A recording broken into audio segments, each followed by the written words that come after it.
It's time for JUCO Jam, presented to you by Dream Big Athletics, hosted by Tad Slowick, an exciting new podcast bringing you all the great action from JUCO baseball. Here you'll find weekly updates from around the country, highlighting the teams, players, and coaches who impact the game at the junior college level. Everything you want to learn about JUCO baseball can be found here and on our website at dreambigathletics.com. There you'll find our weekly team rankings, the top player rankings headed into the spring, and all the news of what is happening in the game at the junior college level. On this show, you will have many guests, coaches, players who will give us insight on the day-to-day, behind-the-scenes working of junior college baseball. And now our host, Tad Slowick.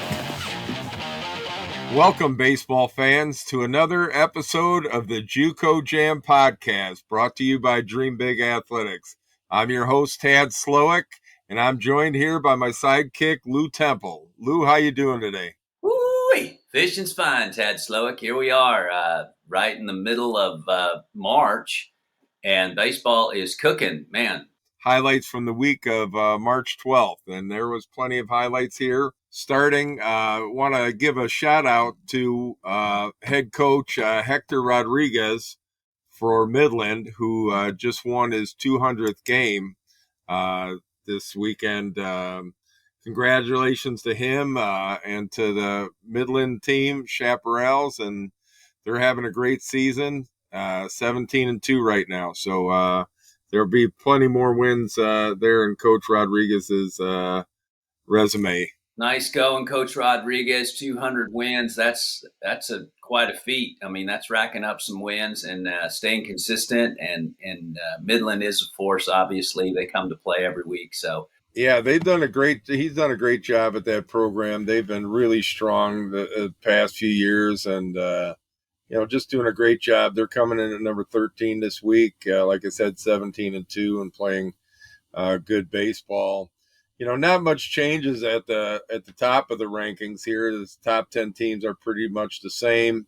They've kind of established themselves. Central Florida just keeps on a roll. Central Arizona is on a tear again too. And, teams at top, they just keep winning. Obviously, that's why they're there on top. So, it's I'm sure they're getting good pitching. Their pitching's been very consistent.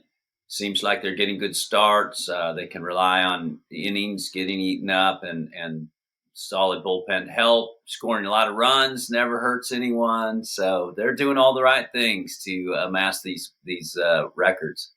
Yeah, exactly. And, they, like I said, the good clubs are playing good baseball, and that's why they're up at top here. And, there's some other clubs down the way a little bit here who are playing great baseball. And one team is Wabash Valley. Wabash Valley's won 10 games in a row.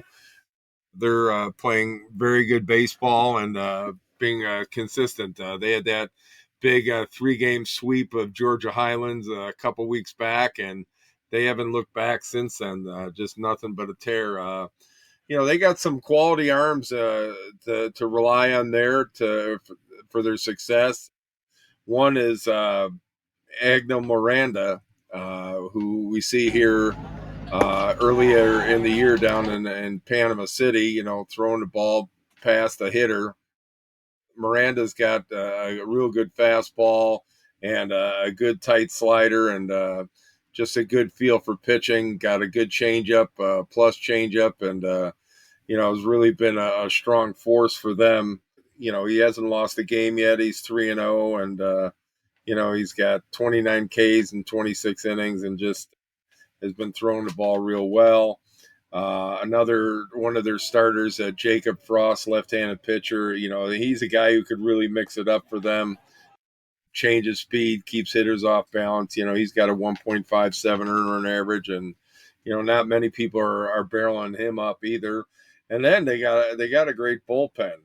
They got Luke Leverton, who is 2-0, and just really throwing the ball really well. And this kid you see what success he has, especially out of the pen. He's got 22 Ks and only 1 walk this year. So, Ooh, that's command. Yeah, exactly. That's going after hitters. That's throwing strikes. He's got a .47 earner average also to go along with that. So he's really throwing the ball well. And then they got another big, strong guy out of the pen, Louis Philippe Langevin, who we see here in this highlight. Throwing the ball by a hitter.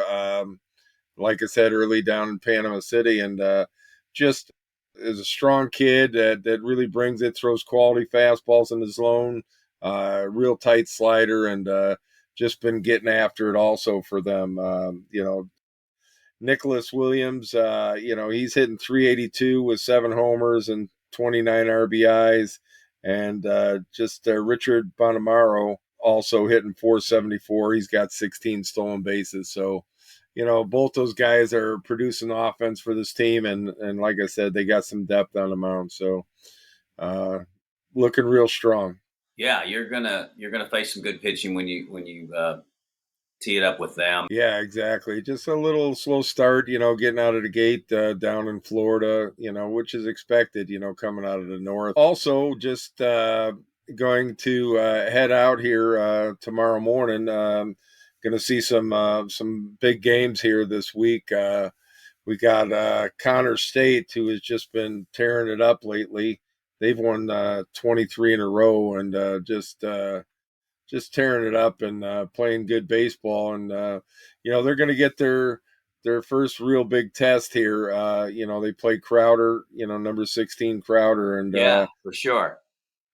Crowder's always been a strong team, strong program. They got good players. Houston King down there is one of my favorites, leadoff guy for them, and can really swing the bat. And they'll be ready to go. And it's like every year everybody tries to knock Crowder off. They're one of the better clubs, and I think Connor State has their eyes set on the big matchup. So I'm looking forward to seeing Connor State play, and seeing all the good work that they've done so far this year. Those guys with those crazy offensive and defensive numbers. So we'll see, if they're for real down there. It should be So a good matchup. And where will you go to see them? it's Who's at home Connor State. at Connor State? Okay, Yeah, so they'll have the home field advantage there. Home cooking hopefully will, help them out. So help them out, and we're hoping that the weather helps you out so that it's yeah, it looks like it's supposed to be good in the 60s night game. So I'm really looking forward to seeing both those teams play. So yeah, we're looking forward to having you out there. trying to get out, see some games. It snowed here the last 3 days, so it's been a little rough. So I'm looking forward to the good weather and seeing some quality baseball, JUCO baseball. So I'm Yeah. excited. And Well, then speaking of then quality baseball, McLennan is continuing to play quality baseball, and they'll have a good matchup this weekend as well. yeah, they got Weatherford, who's on a roll too. I mean, Weatherford's won 10 games. They're one of the highest climbers in our rankings this week. They're coming at 18-5, and just looking good and strong. And they got some really good left-handed pitching that's been carrying them. Trip Banta over there is 3-1. He's got like a 2.08 earner average. They got Robert Fortenberry also, and just Ryan Rodriguez also there. So they got some good quality left-handed pitchers that is going to go against a tough McLennan lineup. They also can swing the bat too. Robin Villanueva is just going off down there, hitting over 400. He's got 10 homers, 34 RBIs. We got Joey Baran, who's really swinging the bat good at 359. So him and we got Cannon Sundgren, both Sundgren and Baran are both catchers, and between both of them, they're really putting up some big numbers, hitting a combined 400 average and with 7 homers and 27 RBIs. So that's pretty good production behind the plate there. What a So luxury! I know that's yeah, having two fantastic. quality guys. Exactly. Yeah. So it's good, but they're going to have their hands full. McLennan is really strong this year. I got to see them down in Panama City early on, and it'll be good to see where, how they've improved. They're led offensively by Tyler Johnson. He's hitting 341 right now. He kind of sets the table for them and really gets them going offensively. So, he's a really quality player, good athlete, plays center field, can run them down in the outfield, can steal some bases. Like I said, really swing the bat. So, he's the catalyst for them offensively. But they got some real big arms, on the mound, too. Devin Bennett, as we see right here early in the year, he throws a 92-mile-an-hour fastball by a hitter.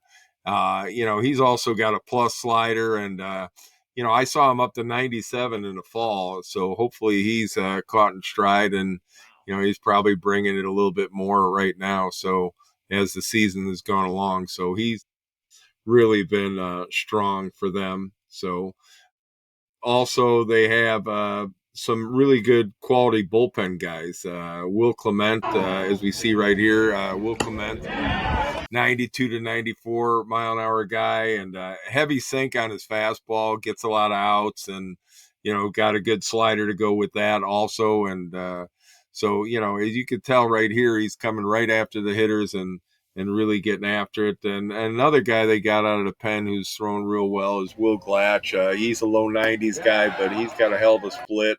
It's a plus pitch for him. Interesting. And Yeah.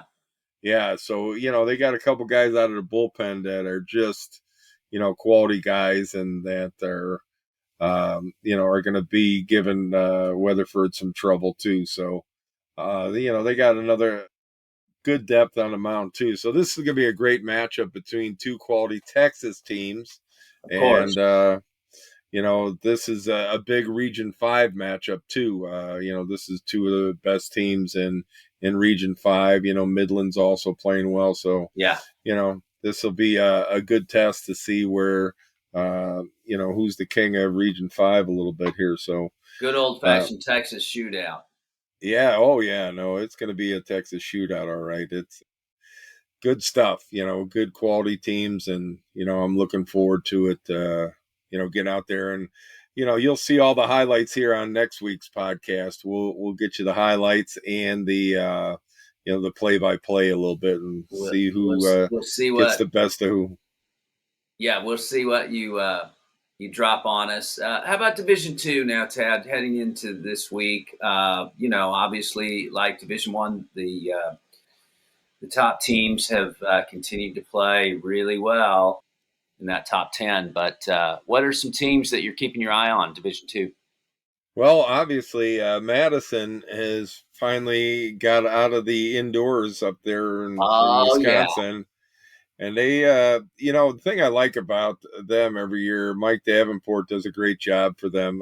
He's really done great with that program. They played Pearl River last year in the championship game for the Division II title, and they got the short end of it. But they're, like I said, a great program. And what I like is they go down every year to Arizona. So they go down and they're playing teams that have got like 25, 30 games under their belt. All those quality teams down in that conference down there in Arizona, and they go down there and they're already 6-0. that's They incredible. just come out of the gym against quality teams and just been, playing real well. And, they got some good pitching. Alex Hayes, a big, strong left-hander for them, is off to a good start. They got Eli Hoyt back. He was a little dinged up in the fall, but he's ready to go here for springtime, and he's going to be a big factor for them. He was their best pitcher last year on that team that went to the championship game. So he's going to be counted on to be their big horse for him, along with Hayes. And then they got Logan Laterno, who's a big, strong throwing guy out of the bullpen, and so they got some quality guys there, and they got a really, really strong athletic kid, Gabe Wrestler, who's their shortstop. Once in a while you'll see him in center, and he reminds me a little bit of Hunter Pence, just kind of the way he goes about his business. One of those Right.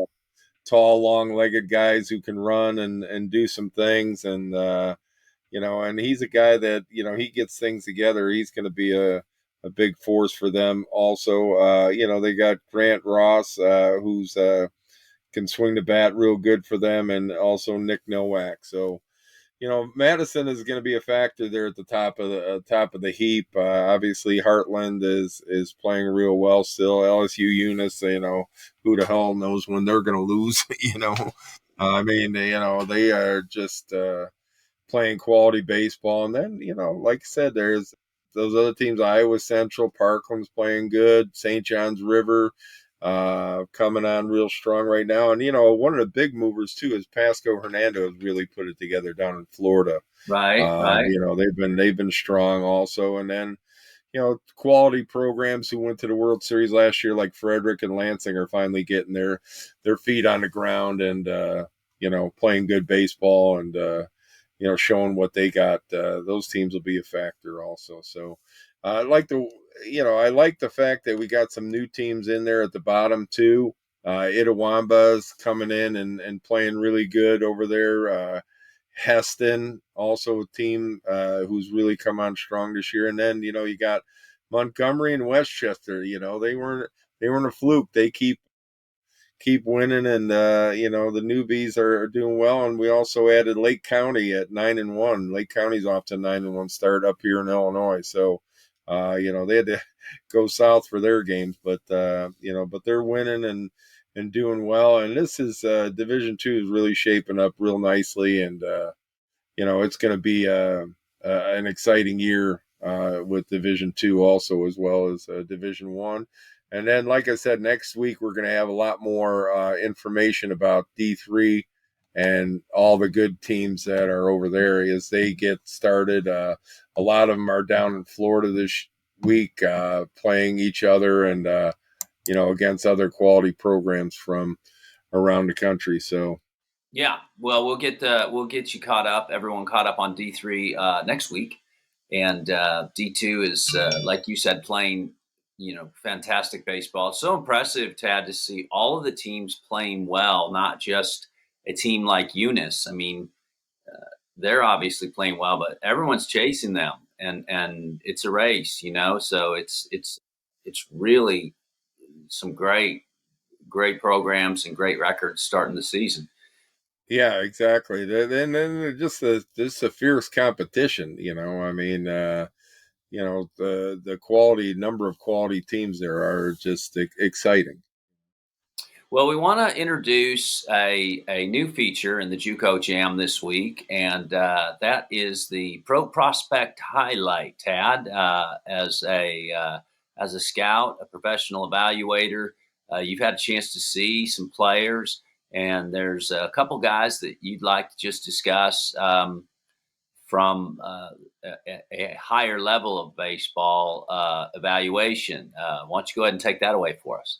Yeah, I mean, and what we're going to do each week is try to, now that we got video, which is good for us, and Right.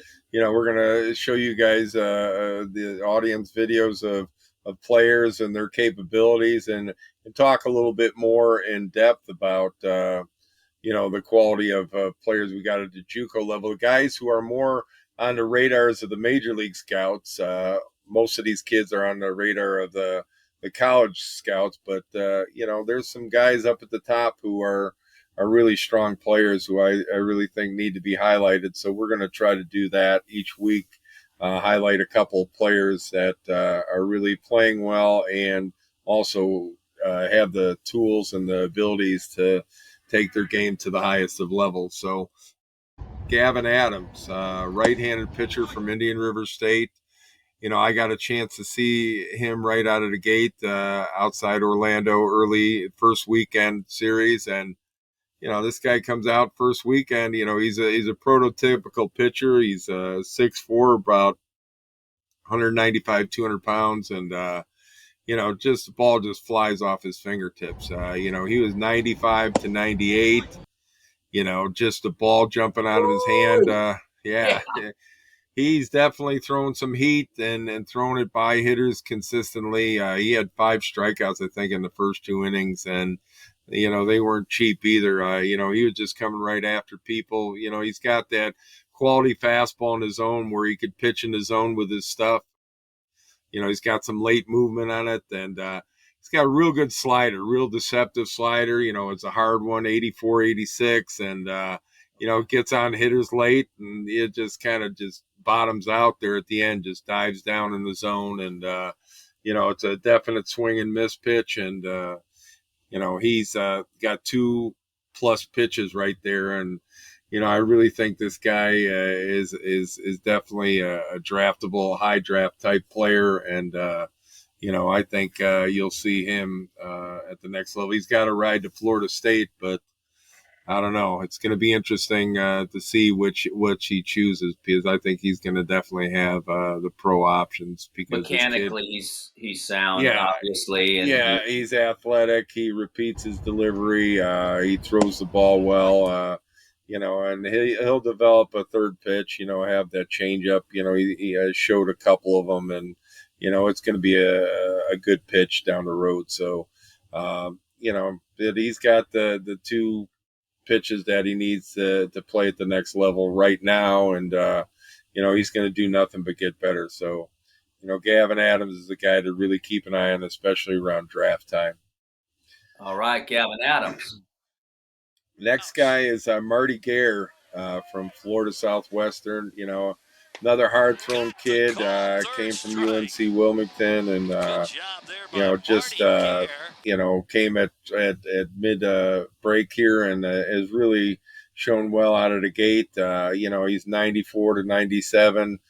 People have said he's been up to 98. I didn't see that the first day, but 97 is plenty. To just he throws Sure. quality fastballs in the zone. That ball jumps in that zone, and misses barrels, and he really got a good slider, also a good tight slider with some late break on it, good deception. He's got a good feel for change. The knock on him a little bit was that his command would be not as good. He's had trouble, I guess, with command in the past, but he really showed me the ability to repeat his delivery and throw the ball well and consistently with all his pitches, especially early in the year there, which was surprising that both, him and Adams were commanding the strike zone the way that they did. And, I got a chance to see him twice now. I saw him early right out of the gate in Orlando, and then I got to see him in Panama City. And he doesn't disappoint. The pro guys were loading up the field around where he was playing. So I think he's another guy who's is a very draftable kid. I think high in the draft also, and so both these young men, I think, have good careers ahead of them if they keep working on their craft and keep getting better. So kudos to both these guys. As you can see in the highlights of both of them, they're both athletic, and both can pound that strike zone pretty good. So, I'm excited. That's why you have them on your list, Tad Slowick, and I'm sure a lot of Major League scouts have them on their list as well. And we'll be rooting for them come draft time, and as the rest of the season continues, that they just keep putting up the numbers, taking the ball, answering the bell, staying healthy, getting better every time, just like we are. Tad Slowick on the JUCO Jam. We're getting better every week, and right, we're trying to bring the audience a lot more entertainment, and a lot more JUCO baseball, because there's plenty to offer here. And during the later this month, early next month, we're going to have our mid-season player rankings, where we're going to talk about all the top players and performers in junior college baseball, both pitching and position-wise also. So we're going to have that feature for you too. There's definitely some guys to talk about, some guys who stuck onto that list after having gotten off to a good first half start, for sure. Well, you think about the two pitchers we just talked about today, there's plenty more pitching, plus all those monsters who are just hammering the baseball up at the plate. So it's a lot of fun. Well, you're out on the road heading to the ballpark tomorrow. Right, tomorrow in Oklahoma, Connor State and Crowder, and then in Dallas area on Wednesday for McLennan and Weatherford. I just look forward to seeing all the quality players, and tune in, obviously, on the Twitter, because I'll be tweeting away and all the highlights and all the updates on those games. So I'm excited. And remember, folks, where you find your junior college information, your junior college rankings for Division 1, 2, 3 very soon, player rankings, all the junior college lead, the JUCO Jam on dreambigathletics.com. That's where you find us.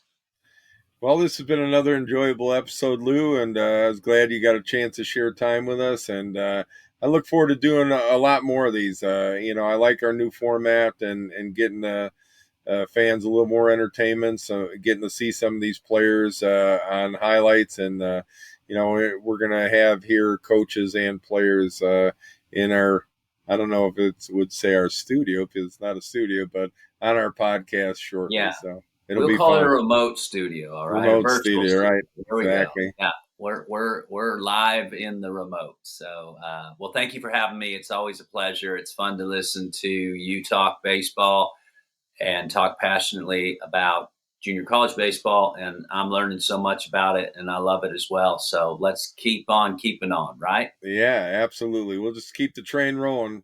All right, until next time, this has been Tad Slowick with the JUCO Jam signing off. You guys have a great week of junior college baseball. You've been listening to JUCO Jam. For all your junior college needs, go to dreambigathletics.com and make sure to tune in to next week's episode of JUCO Jam.